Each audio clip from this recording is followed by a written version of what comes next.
বদ্রীনাথ দর্শন করে আমরা ফিরে এলাম এবার হিমালয়ের পাদদেশে। আর হিমালয়ের পাদদেশে অবস্থিত ঋষিকেশ এমন এক জায়গা যেখানে প্রাকৃতিক সৌন্দর্য, আধ্যাত্মিকতা, যোগ সাধনা এবং ভারতীয় সংস্কৃতি ও অ্যাডভেঞ্চারে এক অনবদ্য মেলবন্ধন ঘটেছে। আর তাই ঋষিকেশ দর্শন একদিনে কখনোই সম্ভব না।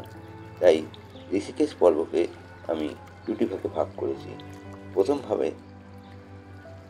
প্রথম ভাগে থাকবে শিখ গুরুদ্বারা, ভরত মন্দির এবং ত্রিবেণী ঘাট, এবং অবশ্যই সন্ধ্যার গঙ্গা আরতি।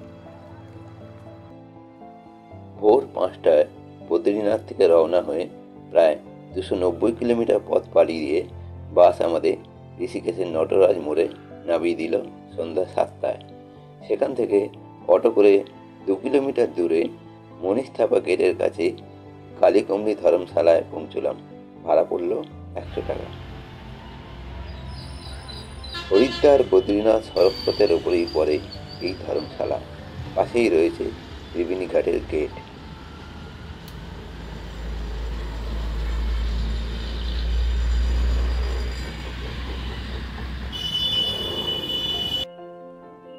পরিষ্কার পরিচ্ছন্ন এই ধর্মশালা আমাদের আগেই বুকিং করা ছিল, তাই ঘর পেতে কোনো অসুবিধা হলো না।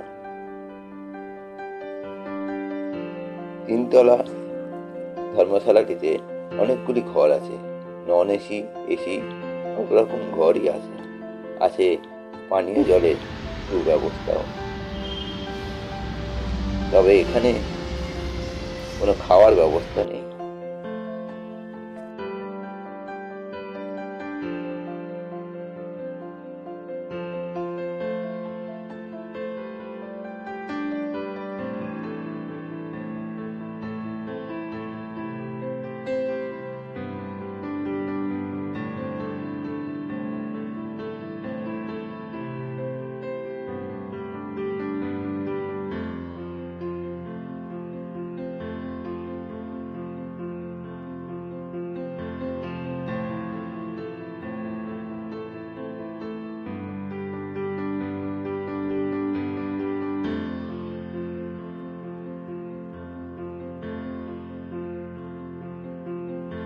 আমাদের 3তলার এই ঘরটি মোটামুটি পরিষ্কার পরিচ্ছন্ন।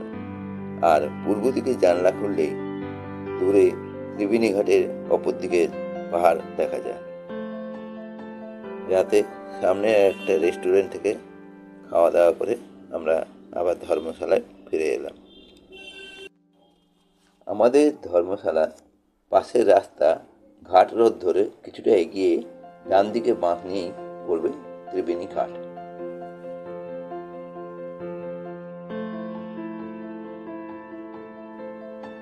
সবেমাত্র ভোর হয়েছে, এই দিনের ব্যস্ততম রাস্তা এখন প্রায় ফাঁকা বললেই চলে।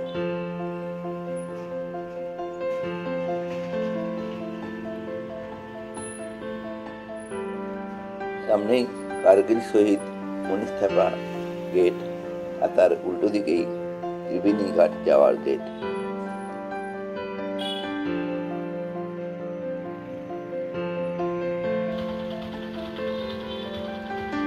এই মণিস্থাপা দ্বারের উল্টো দিকে ত্রিবেণী ঘাটের গেট পার হয়েই হোটেলের পাশের রাস্তা ধরে আমি এগিয়ে চললাম।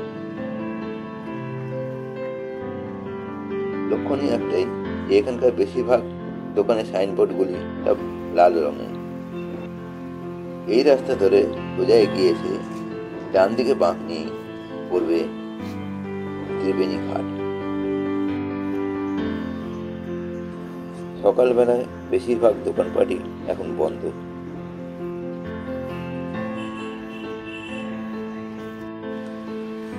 সুদৃশ্য তোরণের শীর্ষে উপবিষ্ট আছেন দেবাদিদেব মহাদেব।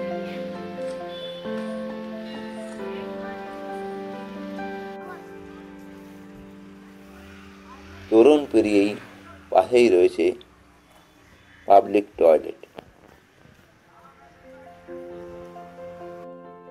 পাশে রয়েছে জুতো রাখবার জায়গা।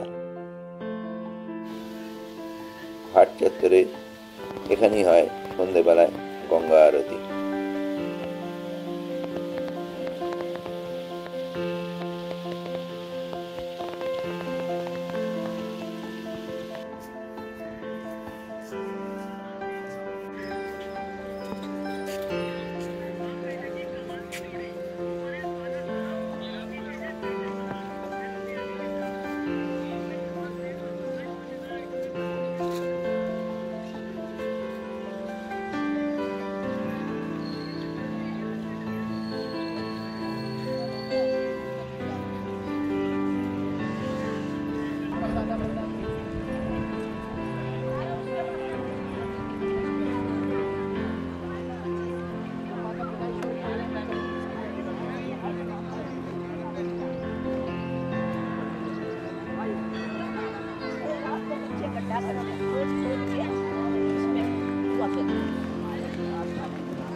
সকালবেলায় পুরোহিতরা বসে আছেন যজমানের প্রতীক্ষায়।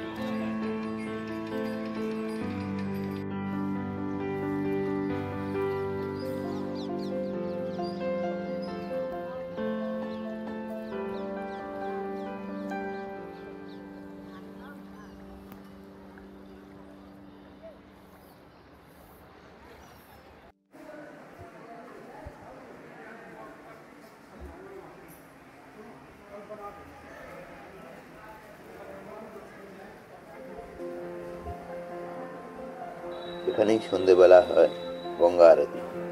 আর পাশেই রয়েছে গঙ্গা মাইয়ার মন্দির। ঘাট পেরিয়ে আরো এগিয়ে গেলে বলবে ত্রিবেণী ঘাটের ত্রিবেণী সঙ্গম। এখানে মিলিত হয়েছে চন্দ্রভাগা গঙ্গা।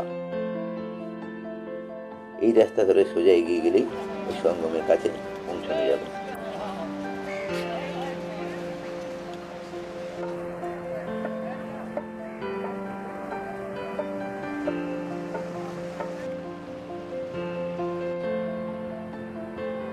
দূরের তীরে সূর্যের সোনালী কিরণ পৌঁছলেও এখান থেকে সূর্যকে এখনো দেখা যাচ্ছে না। শান্ত স্নিগ্ধ ভোরের ত্রিবেণী ঘাটে কিছু খণ্ডচিত্র ক্যামেরা বন্দী করলাম।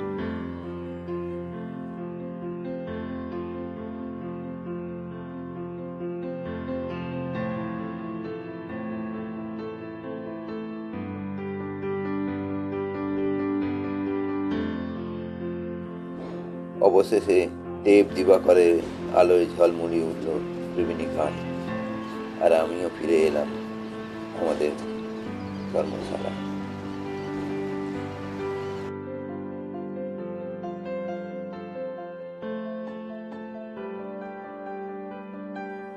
আমরা এখন এখান থেকে যাব 1 কিলোমিটার দূরে শিখ গুরুদ্বারা।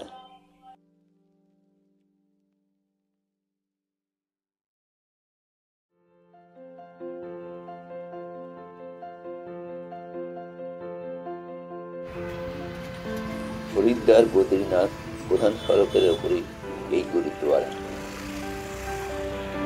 এখানকার পরিষ্কার পরিচ্ছন্ন ও শান্ত স্নিগ্ধ পরিবেশ মনকে আকর্ষণ করে।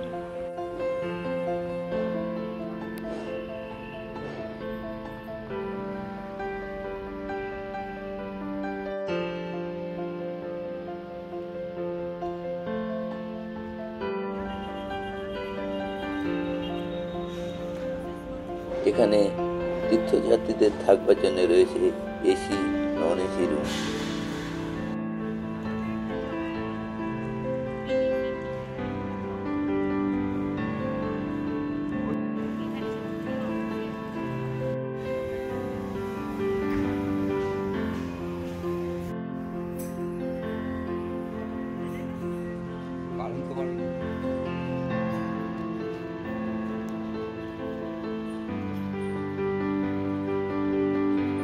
পাশের এই সুসজ্জিত মিউজিয়ামে অনেকগুলি মূর্তি আছে। এই মূর্তির মাধ্যমে দেখানো হয়েছে 1606 সালে শুরু হওয়া মোগল এবং শিখদের মধ্যে বিরোধ চলাকালীন মুঘলদের দ্বারা শিখদের অত্যাচারে বিভিন্ন সময়কালের ঘটনাবলী।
এই গুরুদুয়ারা দর্শন করে আমরা আবার ফিরতি পথে ফিরে এলাম মেন বাজার রোডের কাছে।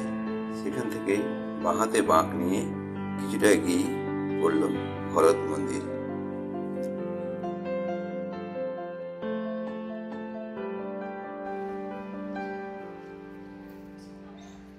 ঋষিকেশের পুরাতন মন্দিরগুলির মধ্যে অন্যতম এই ভরত মন্দির। শোনা যায় আদিগুরু শঙ্করাচার্য এই মন্দিরে ভিত্তিপ্রস্তর স্থাপন করেছিলেন।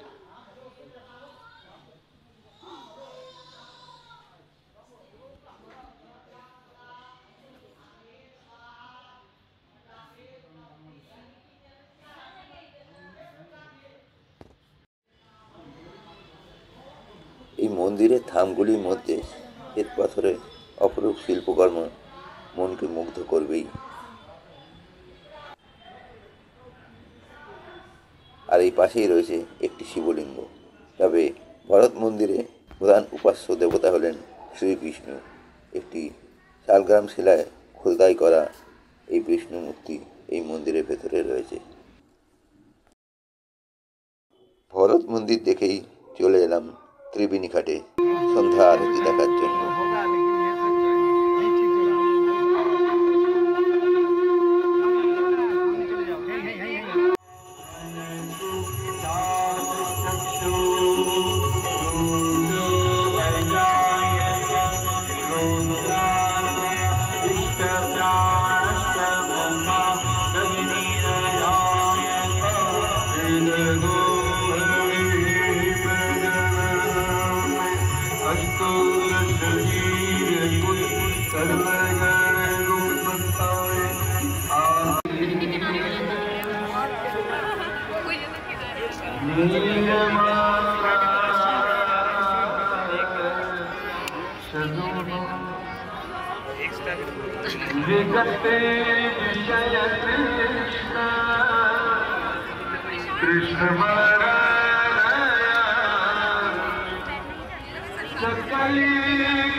स्वर्ग सोपान